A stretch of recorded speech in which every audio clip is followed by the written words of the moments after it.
A very good evening to you all. It's indeed an honor and a proud privilege for me to be part of this session, speaking about something that is so close to my heart. Today is a special day, a day which honors yoga, a day that commemorates music, and both of these aspects are very special to me. And apart from that, there's another one which is psychology. So, psychology is the study of the mind, and yoga provides a roadmap to give our mind the best possible form. Through this hour-long session, we gain an insight into a few practical tools from both these fields. Tools that can work hand in hand in our quest to find peace, enhance well-being, cope with stress, be resilient, or simply live life to the fullest. Whatever the dream, these tools can be useful for anchoring us to life and its unlimited possibilities. This session is geared towards motivating and inspiring us to delve deeper into the discipline of yoga and the science of psychology. A little bit about myself. I'm Natasha Sharma, a psychologist by profession, and very passionate about yoga and the Yoga Sutras and the philosophy that is embedded in them. So I was exposed to a deeper and structured study of the Yoga Sutras as part of the Yoga Teachers Training Program at the respected Krishnamacharya Yoga Mandiram. And I became an instant admirer of the Patanjali Yoga Sutras. I'm left speechless. I'm in awe and wonder and gratitude at how beautifully, how expertly, methodically, clearly, succinctly, aptly, and practically Patanjali has expounded the Ashtanga Yoga, elucidating a dire need and expounding the innumerable benefits that can come if we choose to walk this path. Before I go any further, I'd like to bow down in respect to all the gurus from whom it is that I've learned whatever it is that I know, starting with Patanjali.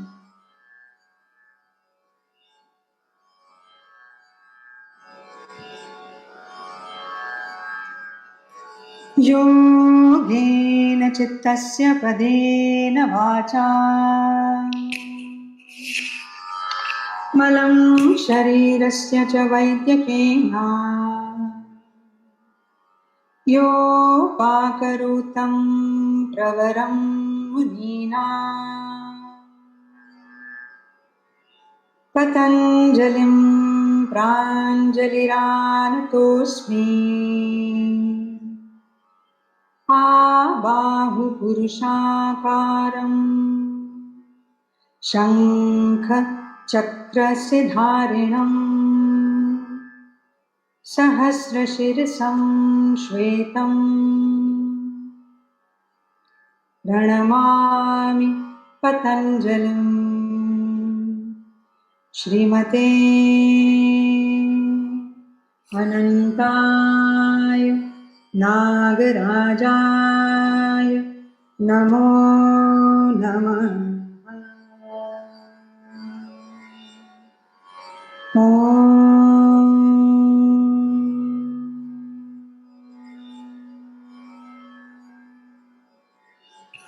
ॐ कृष्णाय नमः। ॐ वासुदेवाय नमः।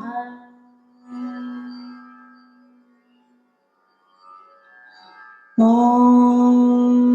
अनन्ताय नमः।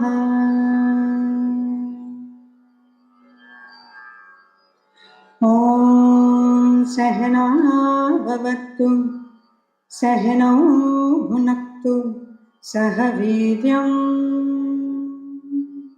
करवावहै तेजस्विनावधीतमस्तु मा विद्विषावहै। ॐ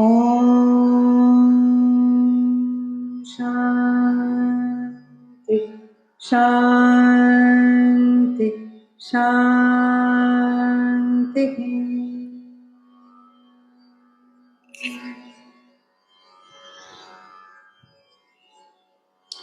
Sabhi ko mera sadhar pranam.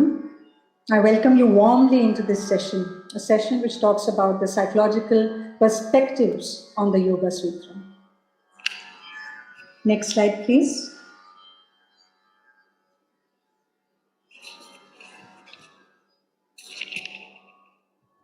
So, being an adventurous explorer of both these fields of psychology as well as yoga, I have encountered a lot of associations, and to understand these connections is indeed useful for a student on the path of self-discovery.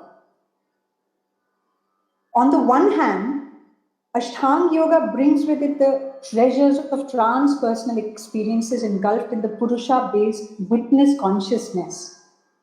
And it also elucidates a structured approach to discover and experience this. And on the other hand, though comparatively limited in its spectrum and in its depth, psychology brings with it the scientific vigor of research and a contemporary context to take a preliminary step that we can take, which ignites us and our journey on this path. So I certainly feel that building bridges between these two fields is of utmost importance. Next slide, please.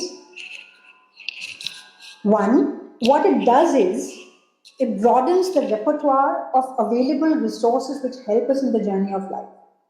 Because now we have resources not only from yoga, we have resources from psychology as well. And they go hand in helping us in the journey of self-discovery. Two, what we are doing by doing this is we are making use of creative connections, integrating fields and thereby allowing a cross-pollination of ideas between both, which helps us again in the journey. Next slide. So I started with the Prarthana Shlokam, wherein I bow down to Patanjali. I would also like to take this moment to offer my gratitude to Sampath Bhai, who has given me this opportunity, this platform, who has given me this blessed moment wherein I speak of something that I'm passionate about. So thank you so much, Sampath Bhai. Moving forward, the next slide. So what are we going to do today? One, I would like for you all to get a glimpse into the beauty of the brilliantly written text of Yoga Sutras. And how will we do that? Well, we can't cover the 196 sutras that actually make the whole of the text, but what we can do is maybe take just one. And even that is a colossal task, believe me. So we will take only the first sutra, which is also called the Pratignya Sutra, in which we take a sankalpam to be on this path of yoga, to be on this path of self-discovery. So we take a pratigya. So we'll talk a little bit about that. And also what we'll do is we will see that there are wonderful gifts that yoga brings if we make it part and parcel of our life, of our practice on a day-to-day basis. And what are these beautiful gifts that I'm talking about? One of the most important ones in my experience is the gift of awareness, which happens only because yoga helps us to be cognizant that there is the possibility of space that exists between the stimuli, between the response, between what happens to me and what I do with what happens to me. So that pause which builds the awareness, that awareness which in turn helps us to go within and inquire as to what is going on, what am I feeling, what am I doing, where am I in life. So that inquiry, which is appreciative in its nature, which is motivational in its nature, which is optimistic in its nature, which then helps us to gain the much needed clarity which we need in many situations in our life. And that clarity then helps us to see that there are a lot many options and we don't have to be robotic in our responses. So the moment it is that we know that there is a plethora of options from which we can choose, we have the freedom from suffering. And that freedom in turn translates into an integrated personality. That means our mind, body, breath, all our systems are working in harmony. This is a brief overview of what we'll do. And I hope that each one of you, as you join in this session, also join hands in some of the practices that I will be sharing. So please do participate in them. And I do know that the communication here would be only through the chat. So I would try to look into the chat and see as much as I can. Hopefully, we'll be able to cover a few of these practices and you'll be greatly excited about that. I truly am. So the next slide, please.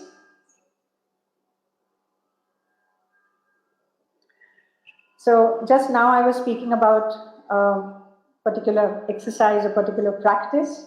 And so here we are now.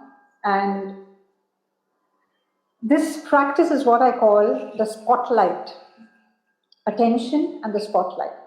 See, one of the most important things that we need to understand here is that we are working with our mind, and the mind in itself works with a tool called its attention, where it puts its focus.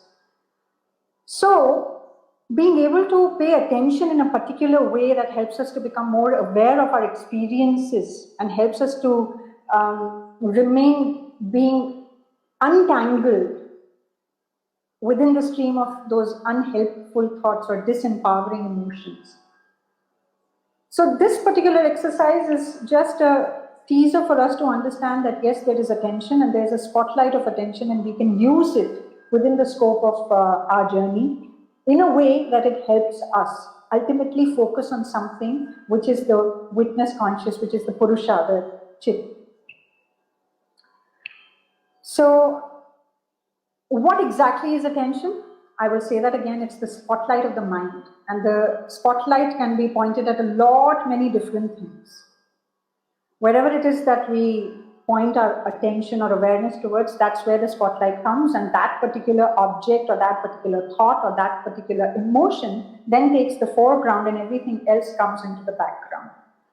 So we'll try a little exercise now, and I'm going to simply say a series of words, and when you hear the word, try to direct your attention where the word indicates. So for example, if I say left elbow, I would request you to bring your attention to your left elbow. Only your attention in your mind's eye.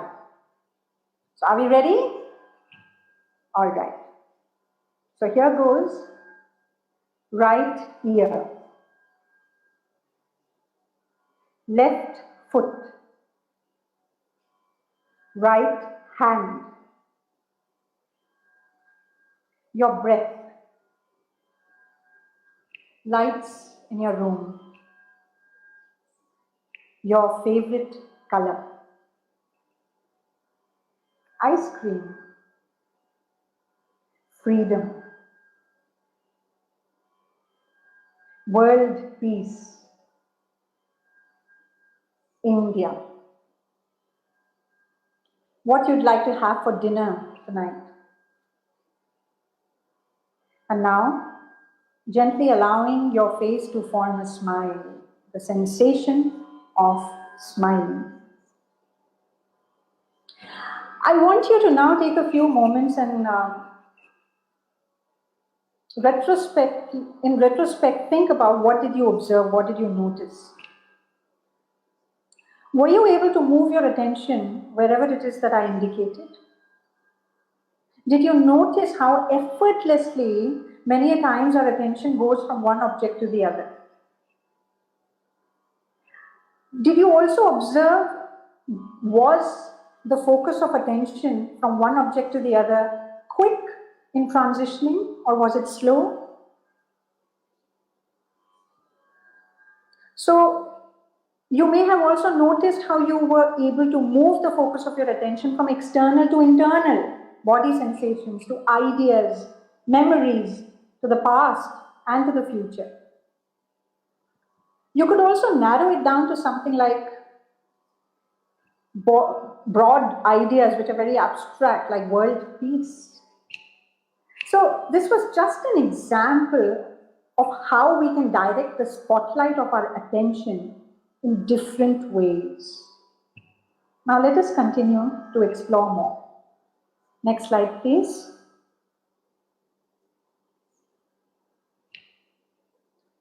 So whatever we put our attention on has the tendency of growing. As I said, it comes to the foreground and everything else falls back into the background.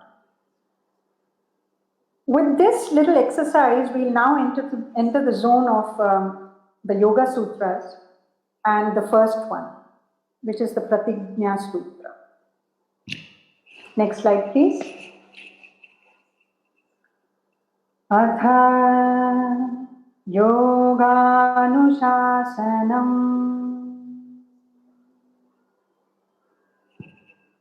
Now, this in itself is a beautiful sutra. As the name is quite suggestive, it calls for a pratigya, a commitment. It calls for a call for motivation and action in line with the journey that we want to be part and parcel of.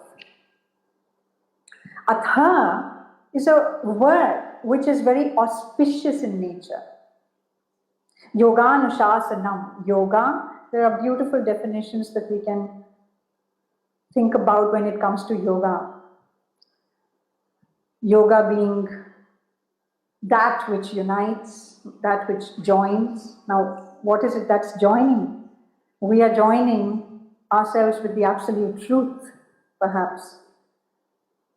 It is also in the Bhagavad Gita called as sammatvam, which means even-mindedness. It is also called karmasu kaushalam, the ability to be able to be adept and skillful in the actions that we take on.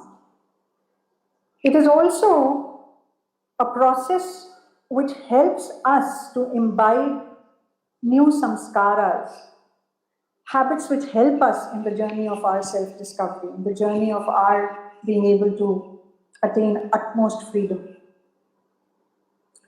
We'll take it to the next slide. Atha Yoganusasanam. This basically means that now, Atha, now starts the journey of yoga. Now starts the exposition on the subject of yoga. Now starts the discipline of yoga. Only 3 words. But if we really go deeper into each of these words, we will see an unfurling of so many embedded layers. The first layer, perhaps, that we would like to speak here of is the Atha. And the Atha in itself has a lot many layers. One is the layer of it being auspicious. The word in itself is very auspicious. It is considered that because even Brahma, it is said that when Brahma opened his mouth to speak, there were 2 words that came out of his mouth, and they were the Pranavaha, which is the Om, and the other one being Atha. So the word is very auspicious, and it also tells a little bit to us about the journey that we will be taking on. And that journey means that this journey is going to be very sacred. Another aspect of Atha is the commitment that we were speaking about. Readiness, the discipline, and the mindfulness. We will quickly take each of these aspects as much as we can within the limits of time that we have today. And we will see that even that one word can encompass so many things if we really start to unfurl. Next slide, please. So one of the things that Atha brings our attention to is the readiness. As a student, when I'm reading this Atha Yoganusasanam, I ask myself, am I ready for this journey? What is my readiness? As a teacher, if I were to ask the same question, am I ready to teach? Am I ready for that commitment? What are the qualities that are needed? What are the characteristics that I need to imbibe in myself to be able to do justice to this task, to this sacred action that I'm taking on? Some of the qualities that have been listed, there are innumerable, and I will not be able to go in depths of each one of them, but I will just give a glimpse of what are the qualities that are listed.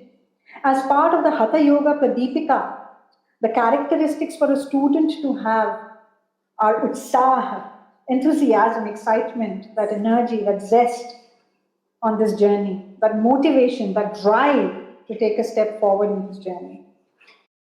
Sahas, which is courage, bravery. Yes, there will be a lot of challenges that come my way, but I will deal with them one by one with sahas. Dhairya, that means patience. धीरे धीरे रे मना, धीरे सब कुछ होए. Mali सींचे सौ घड़ा, ऋतु आए फल होए. So we will have to wait and give it its own time for the fruits of our action and for the fruits of our effort to mature. Nishchaya, a determination, a resolve, and a tyag, sometimes even a sacrifice. So these are some of the things that the Hatha Yoga Pradipika has listed out as the characteristics of a good student.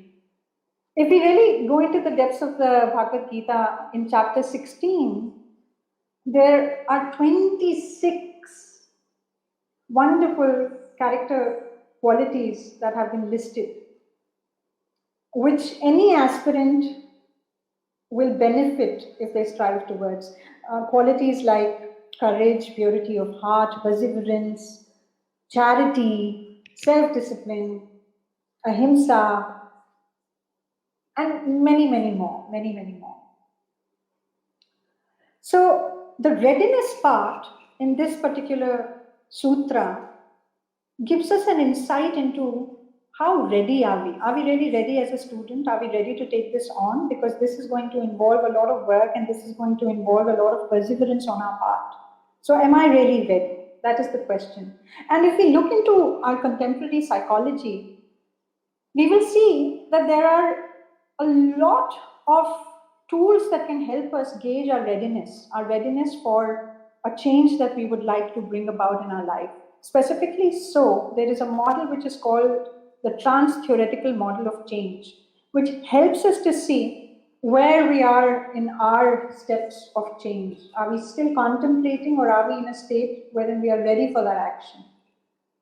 Considering this particular session is just a teaser, I would urge you to go back and maybe look into some of these aspects that I speak of, be it the trans-theoretical model of change and the others that I will speak of too. So having covered the readiness part of Atha, let's take it forward. The next slide, please. The next aspect I want to cover here is how committed we are. Now, there's a lot of research that has gone into commitment and grit, and Angela Duckworth, who's a wonderful psychologist having worked in this particular field, defines grit as passion and sustained persistence applied toward a long-term achievement with no particular concern for rewards or recognition along the way. And that is one of the factors that we need to imbibe in our journey: grit, perseverance. And she goes on to say that what differentiates a person who is able to come out of a challenge successfully and a person who is not, and that defining factor is grit. It is not IQ, it is not social intelligence, it is grit. So that's how important grit is. And if you really want to find out how gritty you are, you can actually look at the scale, the grit scale, and find out if you're gritty, if you're not gritty, and what is it that you can do in terms of making sure that we can enhance our grit quotient. One of the suggestions that Duckworth gives us, we'll go to the next slide, please. Inculcating a growth mindset. Now, what do I mean by the growth mindset? the growth mindset is based on the belief that your basic qualities are things you can cultivate through efforts.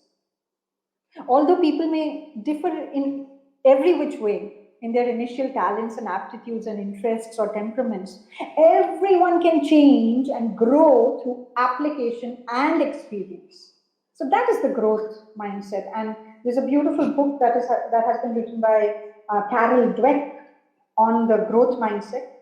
And in 3 sentences, if I were to summarize that book, it talks about one, that skills can be cultivated through effort, yatna. And the second aspect, people with a growth mindset are able to thrive, not survive, thrive on challenges. Whereas the fixed mindset would say, I can't do it. The growth mindset would say, I can't do it yet. Now, let's take it forward to the next slide.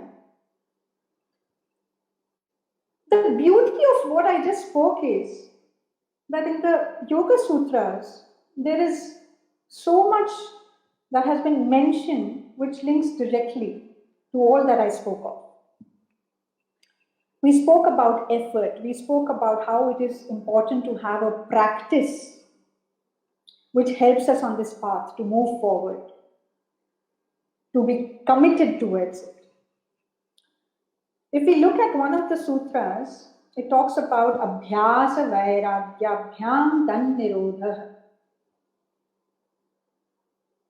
Now, if we take the word abhyasa in itself, it is a beautiful word. And the way that Patanjali defines this word is even more magical. What does he say? What is abhyasa? So if I'm on this journey, what kind of abhyasa do I need? If I want to be on the journey of yoga, what kind of a practice do I need to inculcate in my life? So he says, Satu Dheerghakala Nairantarya Satkara Adara Asevitau Drida Bhumi. Now what does that mean? It means that a practice qualifies to be a practice in line with your goal of yoga if it is dheerghakala, for a long duration. It is not like if we were to put ourselves for a week in it and then for the next 1 month we don't do it. So it has to be for a long duration, for years and years and years. Nairantarya. There has to be some kind of consistency and regularity in the practice, whatever it might be. It could be a practice which involves asana or pranayama or even simply managing our thoughts and emotions. So he goes on to say, Satu Dheerghakala Nairantarya Sattakara. There is an aspect of auspiciousness which I already spoke of, and Satkara, the belief that whatever it is that I am doing is going to lead me to this place, which is the truth. Whatever action, whatever steps, the process that I follow, I believe that it will take me there. So I'm working with that cognizance. I'm working on this practice with that faith that it will lead me there. So these are some of the aspects of abhyasa. Another aspect that I want to talk about, which even Patanjali speaks about, is vairagyabhyam, vairagyam. Now what is that? In common parlance, we can talk about it as detachment or non-attachment. One of the examples that I would like to share here from my own life would be the ability to let go of the doership. Now, what do I mean by that?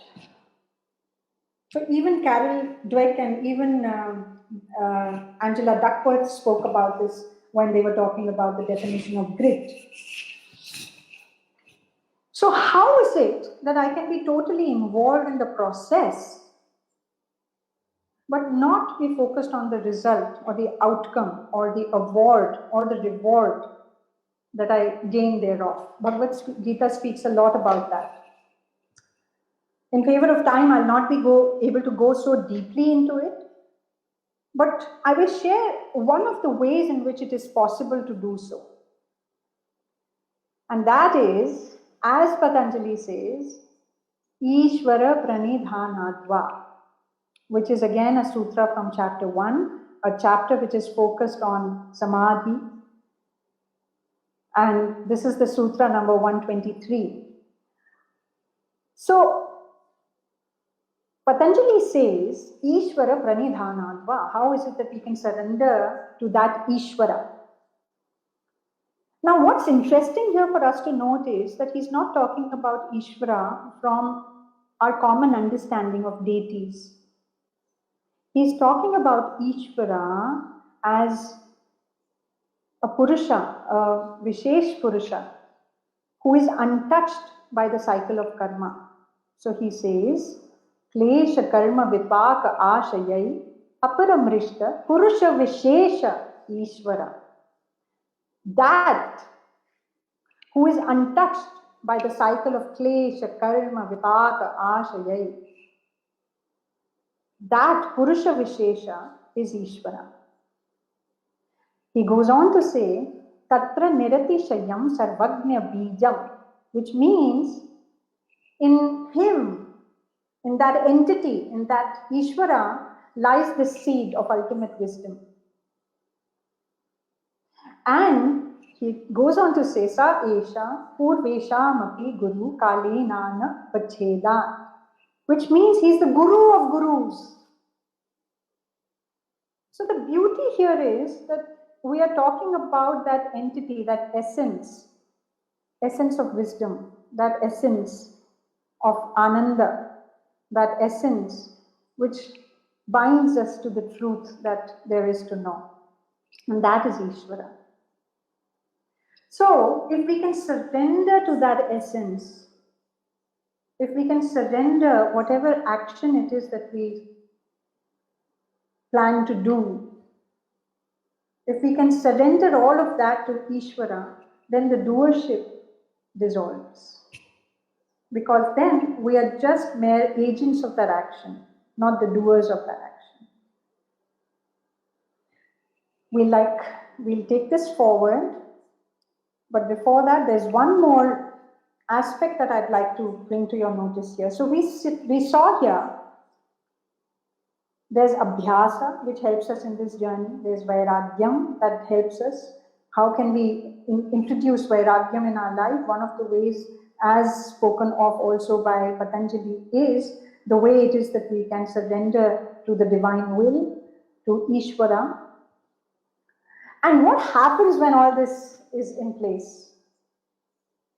When there is a special effort that we take on the journey of yoga, whatever be the goal, because the highest goal is the highest, but then we have all these mini goals that take us to that tip of the mountain. So on that journey, he says, Prayatna Shaikilya Ananta Samakpatibhyam, which means when we put in that prayatna, yatna, effort, and which means special, when we put in that special effort in whatever it is that we take on, when we put in all these aspects of abhyasa, vairagyam, when we put grit, commitment, utsaha, sahas, when we put all of that, shraddha, virya, all of these beautiful qualities, when we put all of that in place and we tie them together in this special effort, what happens is there's a slackening of the obstacles, which means that the obstacles slowly and steadily get loosened. So much so that if at first there was something that I was doing with a lot of effort, after repeated practices, I'm now able to do it with not as much of effort. And there then comes a time when I'm one with that activity, I'm one with that goal. And that is a powerhouse of bliss to be experienced. Ananta Samapatibhyam. So we become one with that Ananta. There are many different interpretations of this sutra, and for now, this is the one that I would like to share with you. We'll take it forward. Now we saw, when we spoke about this sutra that we are taking on, Atha Yoga Anushasanam. So Atha, we've spoken so many things about. Anushasan. Now what is that? What do I mean by that? Anu, to follow, but to follow what? Shasan. Some kind of norm, something. In essence, a disciplined practice. So, it is a practice which is to be applied in our lives. It is experiential in its nature. It is not to be theorized. It is not to be philosophized, even though there are wonderful books that have been written on it. But that is definitely a starting point for us to understand what we are getting into. But ultimately, we have to imbibe each and every aspect of what it is that we cognitively understand into our behavior, translating every aspect of it into our day-to-day routine. And that is why we live the essence of yoga. And that is how we live the essence of yoga. So there's a beautiful quote that I've used in many of my training sessions, and it says, ideation without execution is nothing but delusion. So we may have these wonderful ideas that we have in our head that, okay, there is abhyasa, and I know what is abhyasa, but knowing it is different. Till the time I don't execute on this knowledge, till the time there is not a behavioral change that comes as part and parcel of what I know, it is just a mere idea, a facet of my dream, a fantasy, a delusion. So Patanjali also talks about yoga as being Anushasan Shastra, which means that it has to be done, it has to be imbibed in our day-to-day life, it has to be experienced. So it is an experiential science. So we spoke about Atha, Yoga, Anushasanam. We spoke about what is Atha and what are the different layers that come across, one of the layers being the layer of readiness, the qualities that we need to be on this path of yoga, the readiness, how can we assess that? Another one being the very important commitment that helps us to be on this path. The commitment from the side of the teacher and also from the side of the student. All of us need that. Then we also spoke about how it is important to integrate it as part and parcel of our lives through abhyasa, through vairagyam, through Ishvara Pranidhana. So we'll take this forward, and I want to say, Carol Dweck also spoke about the growth mindset. And I feel Patanjali, eons back, spoke about having a belief in the mind that there is a possibility of turning the mind from where it is to something else which helps us in our life to reach self-actualization, to reach self-realization, to reach our pure potentiality, to reach the best form that the mind can ever reach. So he speaks about, in the second sutra, he speaks about Atha Yoga Anushasanam, Yoga Chitta Vritti Nirodha, which means that the chitta, which if we translate is the mind which is again a composite of buddhi, ahankara and the manas. So he speaks about the fact that the mind at first can be like the distracted monkey mind, Shipta. And then slowly and steadily we can go towards it becoming a dull, heavy mind, which is Mudha. And then it oscillates between one object of focus to the other object of focus. And then slowly and steadily with practice, with abhyasa, with vairagyam, it becomes one-pointed, ekagraha.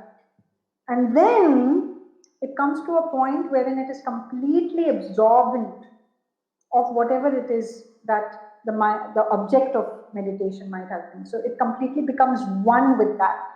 And in this case, the mind becomes an instrument for us to be able to reflect our true nature. Our true nature, which is the chit, which is the witness conscious, the purusha, which is deeply embedded in jnana and anand. So ultimately, the role of the mind is to come to that point wherein it has become so still. The fluctuations, the modifications, the false identification that we have with so many things, be it our emotion, be it our thoughts, all of that has now unclouded and the wheel has now come off. And what we see is a clear mind which just reflects the Chit, our true nature. So we saw Atha Yoga Nushasanam, Yoga Chitta Vritti Nirodha. But I'm yet to cover one very important aspect of Atha, which I would like to do in the next few minutes. We'll take it forward.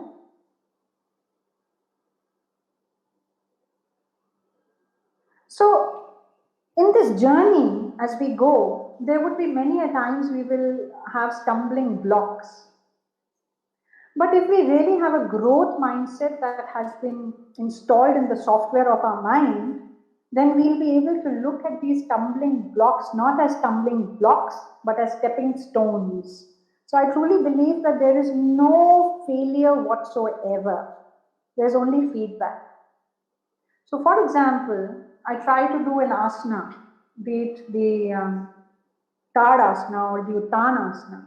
And maybe in the first go when I do it, I'm not able to do it the way it is that I was shown.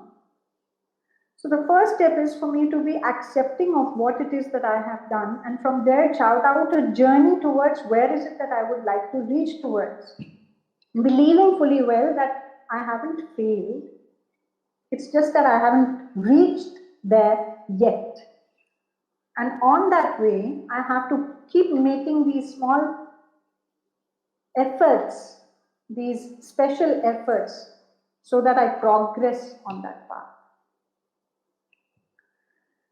I would like to now share a story with you all, and we can take this forward, the next slide. A story which actually tells us the very essence of how difficult the journey of being present, atha, now, be present to the now is. And the story goes, there were 5 aspirants on the path of yoga who decided to learn under the tutelage of a renowned yoga guru. They all go and offer their respect to the noble soul and seek guidance on the path. The guru takes them to the place where he meditates every day under the banyan tree next to the flowing river.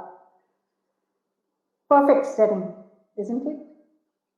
The guru tells the aspirant to do just one thing. He says, I will show it to you. I will be doing the forward bend posture, which is also called the Uttanasana. He demonstrates and tells the 5 students that there is but one condition. Make sure you repeat this 6 times, being totally present to what you're doing, nothing else. And also be gentle and reach as far as you can without hurting yourself, accepting yourself. In case something enters the field of your awareness, which is anything other than what you're doing, step aside. So that is what the guru tells the aspirants.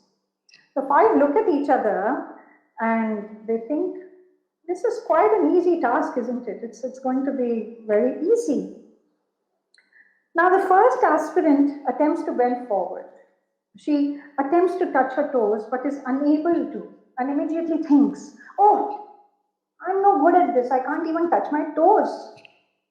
Realizing that this thought has entered her mind and taken her away from the real focus, which was actually the asana, she steps aside, as the guru had instructed. The second aspirant attempts bending forward and is instantly reminded of how a few years back he was so flexible. And now even this small little asana seems difficult. And then he thinks to himself, if only I push myself a little more, a little more, a little more, and just a little more until he blurts out in pain. Now realizing what happened, he steps aside too. The third aspirant, meanwhile, has already begun his third repetition. Just when he hears the sound of the cuckoo bird on the tree, And he says, wow, what a melody. Where is it sitting? Let me see. Can I spot it? And even before completing his third repetition, he looks around if he can spot the bird sitting on the tree and soon realizes that he's lost his focus too. Now, as he steps aside, by mistake he touches the fourth aspirant, who immediately bursts out in anger and says, "You are disturbing me. Can't you watch your step?" And soon enough, this aspirant also realizes that he has been taken over by the anger and the emotion. So this aspirant also steps aside. Now the fifth aspirant looks around and is absolutely elated to see that there is no one left but only he. He smiles and continues the practice with that smile which says that I am the only one left. I am the only one who could do it. The Guru is able to see what is going on and he says, I think even you need to step aside. So by the end of it, none of the aspirants were able to complete the 6 cycles. Leave aside 6, they were not even able to complete 3 or 4. Now, each of these aspirants was faced with a common roadblock that we can also face in our attempt to bring mindfulness to our practice, to ourselves. And what are those common roadblocks? For the first aspirant, the aspirant was not able to be non-judgmental. There was a critical voice which told the aspirant that, oh, you can't even do this. The second one lost compassion, was not gentle on himself, and pushed and pushed and pushed until there was a sigh of pain. The third participant lost the moment-to-moment awareness because of the distraction from the external world. The fourth one was angry, and the fifth one was full of ego. Now, what I want to say here is that mindfulness, atha, the ability for us to be present to the present in totality, holistically, without any distractions, is not easy. But then again, with practice, there is something that we can do, which is that we can get better day by day. Understanding how is it that we can let go of the many reins that make us the prisoner, the reins of past, the reins of future. So it is definitely possible, even though there are a lot of obstacles. I'd like to take it forward and invite you in actually getting a glimpse into a practice which I call the mindful breath checking in. So we are checking in on our breath. So for this, what I would like to request is, please sit in an upright posture, an alert posture. Allow your breath to take on a comfortable rhythm. And if you prefer, feel free to keep your eyes open. If you prefer, you could even allow your eyes to close. If your eyes are open, lower your gaze onto the floor about 6 to 8 feet in front of you, allowing your gaze to soften, to defocus a bit. As we go along, if you need to shift a little bit here and there or clear your throat or anything like that, to remain comfortable, please go ahead and do that. Now, we will begin with bringing our attention to the direct experience of our breath. However it is, however it changes. Allowing ourselves to softly focus our awareness on the breathing that is arising right now. The in-breath, inhalation, and the out-breath. The rising and the falling. As you continue to pay attention to the breath, you may notice distractions that arise. Just allow yourself to notice those distractions, any bodily sensations, any thoughts that may arise. When a distraction happens, simply notice that you have lost the connection with the breath and gently bring your awareness back to the breath.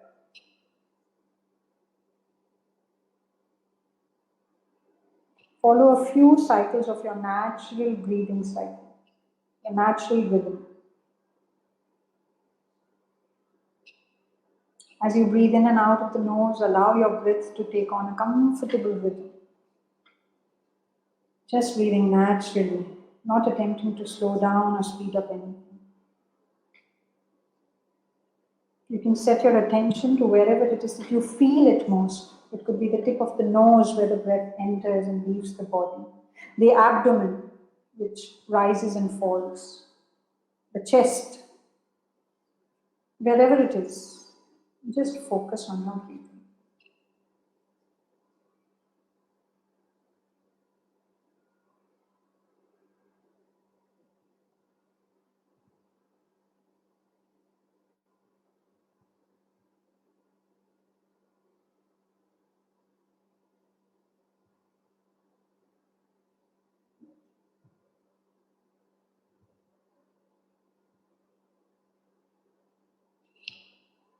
Now, as you inhale,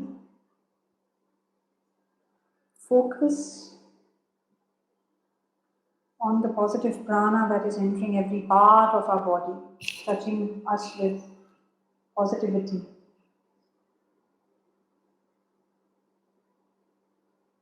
As you exhale, exhale out any stresses, any worries, any distractions that might be coming. With every inhale, we are taking in the prana, we are taking in the breath, and filling ourselves with that positivity, filling ourselves with joy, with peace, with compassion, with kindness. And with every exhale, we are just cleansing out our system of any distractions, of anything that comes in the way, any thought, any emotion that is interfering.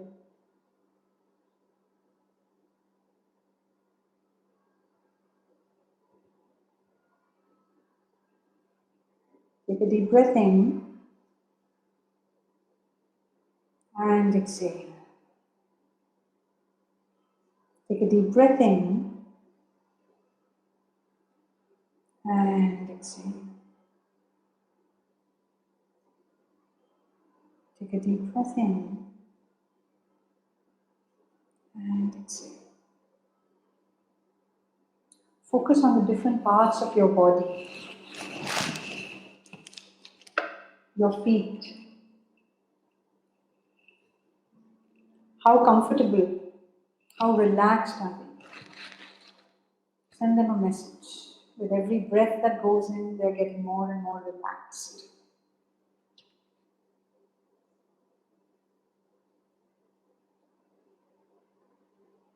Focus on your ankles. Relaxing them. Energizing them. Focus on your calf muscles as you move up.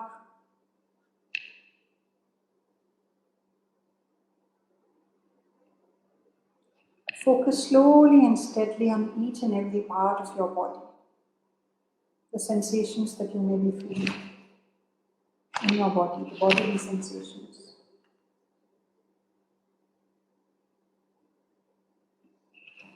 Focus on your heart and be aware of how it expands with fullness with each breath.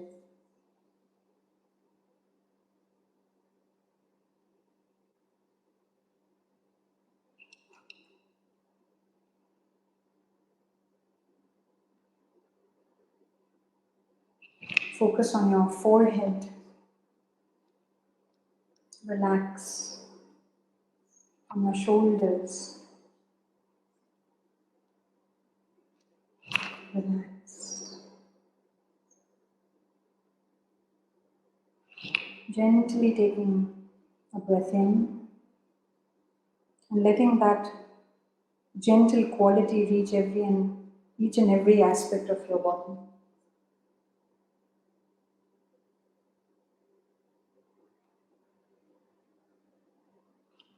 Each and every aspect of your body is now full of that peace, that prana.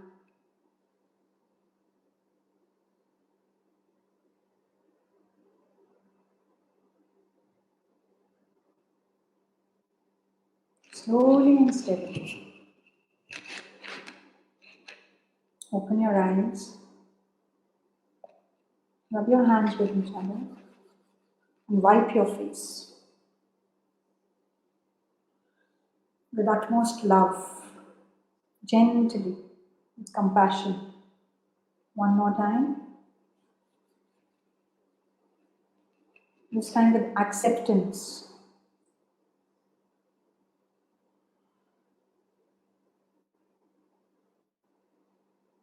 One more time.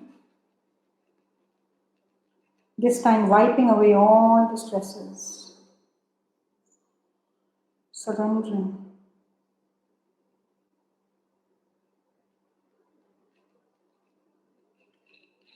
Take a few minutes and observe how you are feeling right now.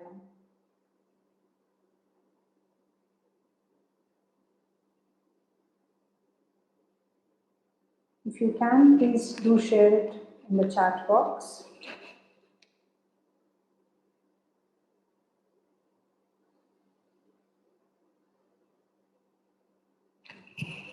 And slowly and steadily, as we come back to the room, to this session, I welcome you back.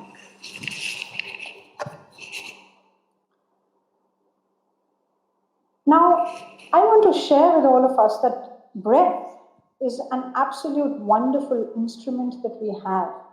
It's a wonderful tool that we can use to be able to understand the quality of the state of our mind.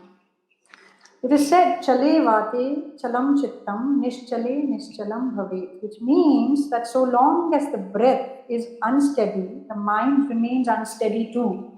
And when the breath is steady, the mind also has the ability to stay.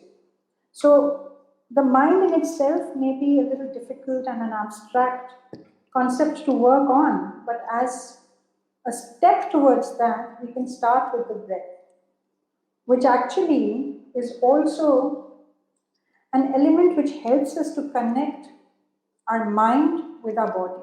So the breath kind of links it together. So it's a good place to start. And I would definitely urge you to make this little practice maybe a part and parcel of your routine. I'd like to take it forward. Next slide, please.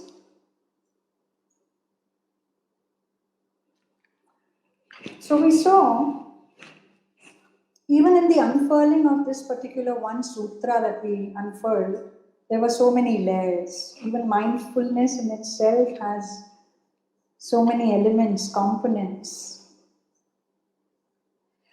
I want to now talk about very quickly what are the gifts that yoga brings in. And I would do that with the help of an example, with something that I recently experienced with one of my counseling clients. We're all in this situation that we are in. We are in a lockdown here in Chennai, which is a very strict lockdown now, which continues for the next 10 days or so.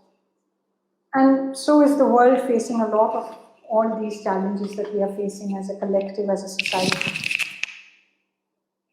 And there are many of these uncertainties that come in the way of our being able to work the way that it is we would want to, or feel the way that we would want to. One of the things that yoga does is helps us take a pause amidst all this that is happening. A pause which helps us to be aware of where is it that I am in this situation. That awareness of now, in the present, this is where I am. Is it the place that I would like to be? Or is there somewhere else that I'd like to be on an emotional, psychological plane? So, one of my clients came to see me on Zoom and on all these online platforms as we have these sessions. And in one of those sessions, I saw that there was a lot of unsteadiness and a lot of restlessness that I could see. I asked, what is going on? And she said, every Sunday I used to go to the beach. So I live in Chennai and we are very close to the beach. We are quite blessed that way. However, we are not able to go there right now. So this client of mine was very sad, very disappointed about the fact that she couldn't go there, and to the extent that she was also agitated. So there were a lot of these emotions that were playing havoc.